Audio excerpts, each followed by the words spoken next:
Have you noticed how the world trains us to ask, what can I get?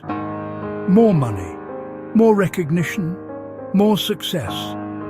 We chase and chase, but the hunger never ends. What if the real medicine is not in getting, but in giving?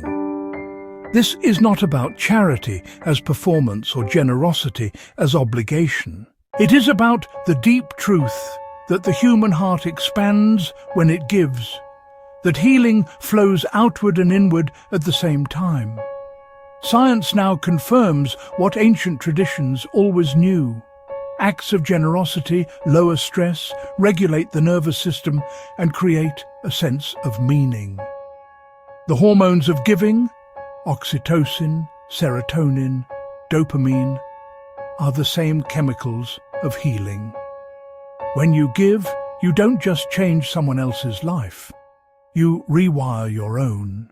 But giving is not only material. In fact, the most powerful gifts are not things. A moment of listening, a word of encouragement, a presence that says, I see you and you matter. Sometimes that one breath of kindness is enough to shift an entire day, or even an entire life. The paradox is this: we think giving depletes us. We fear there won't be enough left. But true generosity does not drain. It multiplies, because energy given with love always returns in unexpected ways. Consider the African philosophy of Ubuntu. I am because we are. It teaches that our identity is not individual, but collective. When I lift you, I rise with you. When I harm you, I harm myself. Giving is not an act of loss, but of remembering we are one body. So, how do we live this? Begin small. Choose one moment each day to give without expecting return. It could be patience with someone difficult. It could be a meal shared. It could be silence when silence is what another needs.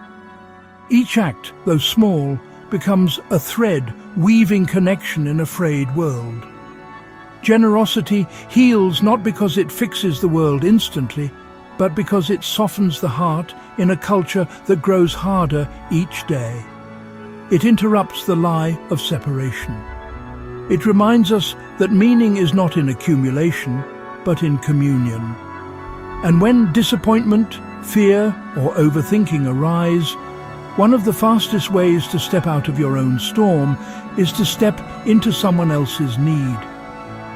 In helping them, you often find the help you didn't know you were looking for. So yes, the world tells you to get. But your soul whispers, give.